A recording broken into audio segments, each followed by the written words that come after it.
I think a lot of conceptual matters are best explained narratively, that is through stories rather than abstract characterizations of things, so that it's easier to understand how honor works once you've had some stories about honor working in the lives of people than it is just to be told that honor is about a system of rights to respect governed by a code, which doesn't necessarily, fill anyone with enthusiasm to be told that. So one of the reasons is just that one's own life is a source of stories because one knows them without doing any research. But I think a lot of the things that I've worked on because of things that have happened to me. So it's not just that I happen to mention things in my life, but things in my life have posed the problems and the questions that I was interested in. And since it's often interesting and helpful to say sort of why you're thinking about something, what sorts of events have prompted you to think about it, I think that's another reason. But I think the main thing is just that it turned out for me that it was one of the easiest ways to think things through, the sorts of social and political questions and ethical questions that I'm interested in, was just to think about it in terms of things that I've experienced. Not necessarily things that have happened to me, but things that I've seen happen.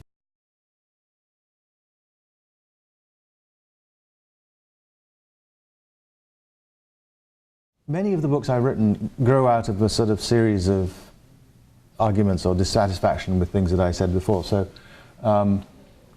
the book that I mentioned on Africa, In My Father's House, Africa and the Philosophy of Culture, that book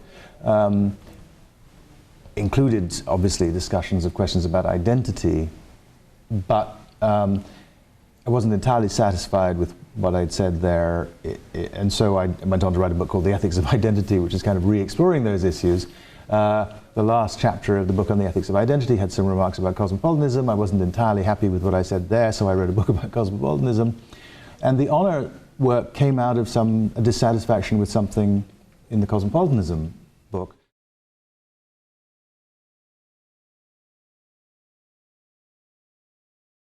Obviously, if you're interested in global citizenship and in questions about how we should relate to one another across societies, one of the things you'll be interested in is how moral influence works across societies. And we have this whole apparatus now of the international human rights movement, which is about making that happen.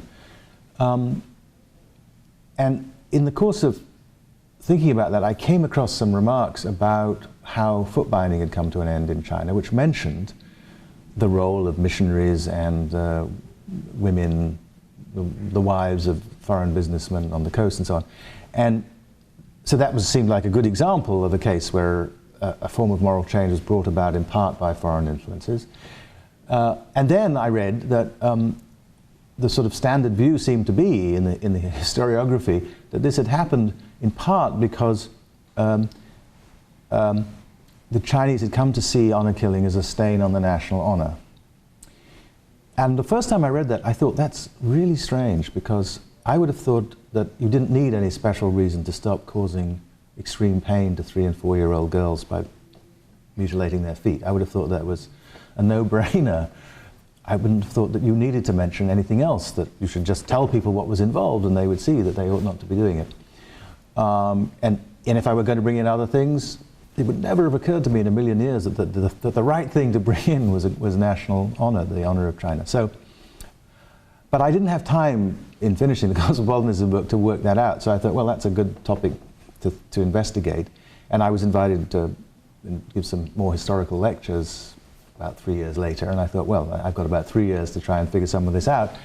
And I didn't return to the foot binding case at the beginning because I thought that's a really hard case. Just partly for technical reasons. I can't read Chinese, so I wouldn't have access to the primary sources in a way that you would want to have if you were sort of working on something as a scholar normally. So I thought I will look at an obvious case about an honor practice, namely dueling, which is written about extensively in English and French and German, which are languages I can read.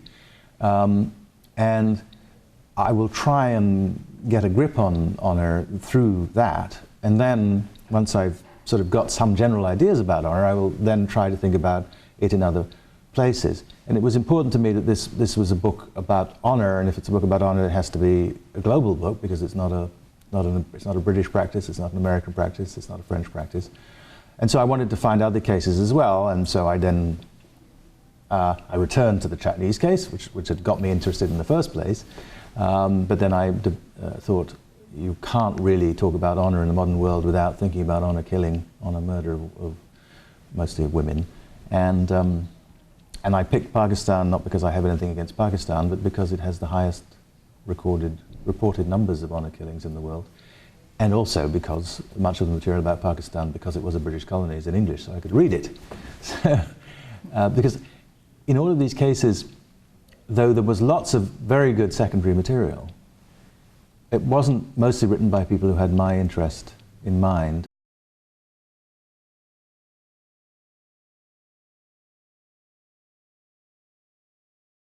I think it's not hard to understand why honor went out of fashion as a topic.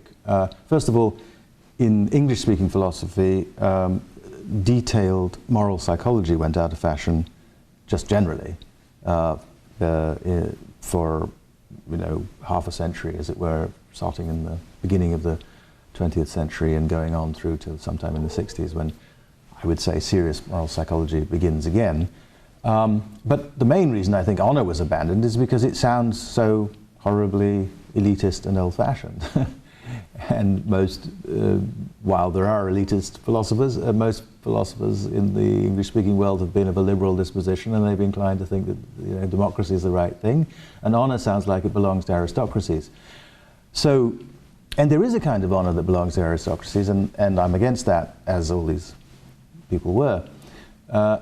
The question is whether we're a baby in that bathwater, and the reason I think we need to recover at least an understanding of it, which is the first thing, we need just to understand how it works. We can't even decide whether we should be against it if we don't understand what it is. So the first thing we need to do is to try and understand how it works. Then I think you have to decide, suppose you say, well, it's so horribly connected with hereditary hierarchies and anti-democratic practices that you want to abandon it, then you have to ask yourself, well, can we abandon it? Can we stop people caring about it? A question you can only answer once you've analyzed what it is, what the it is that we might be suggesting should be abandoned.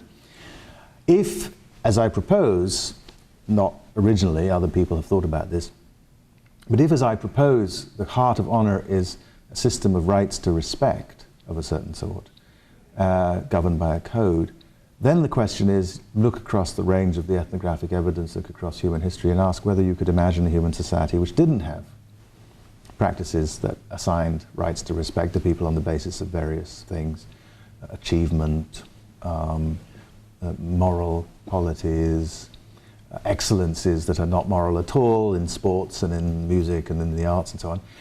Could you imagine a human society? And my thought was just that didn't look like a human society to me, and it didn't look to me very plausible that you could abandon it. So if you can't abandon it, the only alternative, given the problems, is reform. You have to think about how to make it better, how to make it consistent with democratic life. That's a very important challenge. How to make it consistent with the gender equality. That's a very important challenge, because a lot of honor codes are precisely about placing men above women in systems of honor. I think once you understand it properly, you can see that the problem isn't that it's hierarchical, because there really are people who are entitled to more respect than other people. I believe the President of the United States is owed my respect, even when I didn't vote for him. And that's a hierarchical form of respect. It involves a kind of deference. So that's fine in my view. What I don't think is fine is lots of the actual bases for the hierarchies. I don't think social class is a reasonable basis for hierarchies of respect. I don't think gender is a reasonable, obviously. I don't think race is, and so on. And many of the honor codes that there actually are do those things, and we need to change them. The way to change them is not to talk directly about honor, I don't think. It's to talk about respect. In other words, not about rights to respect, but about respect itself, and also to talk about the things we care about, the things we value, including equality. And one of the great achievements of the post-Second World War period, I think, which is embodied in the way in which the Universal Declaration of Human Rights has come to be the heart of an international human rights agenda that is shared across many, many societies. One of the great achievements is that, and that's grounded in the notion of dignity, and dignity is a sort of species of honor, because dignity is also about rights to respect, but it's a species of honor that has the powerful characteristic that A, it's non-competitive, that is everybody can have it, B, and it's also non-hierarchical, and B, it doesn't depend upon a code. Your right to respect as a human being doesn't depend on any social codes. It's just a matter of moral fact that everybody is entitled to certain forms of respect, every human being.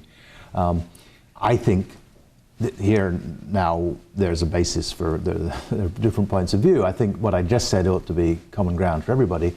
I think that those rights to respect are grounded in what philosophers sometimes call our moral capacities. I think it's the fact that human beings have lives that they're making, that it matters that they control their own lives, that suffering is bad, that friendship is good, that love and the raising of children are important human goods. Those are the things that ground dignity, and that means we have to make sure that those goods are available to everybody and on the same terms. But you can have different views about what the basis is, but I think it's pretty uncontroversial now in the world that even if people don't use exactly this language, that you mustn't do the things that deny people dignity. You mustn't torture people.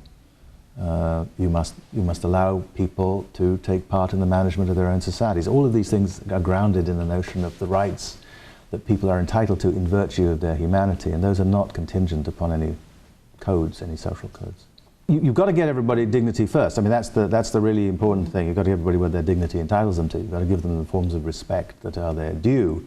And some of those forms of respect include guaranteeing things for them, enough to eat, a place to live, the right to choose whom they will marry and have children with. And these are not mostly, I just mentioned three things that actually aren't guaranteed to every human being yet. So there's plenty of work to do on that front.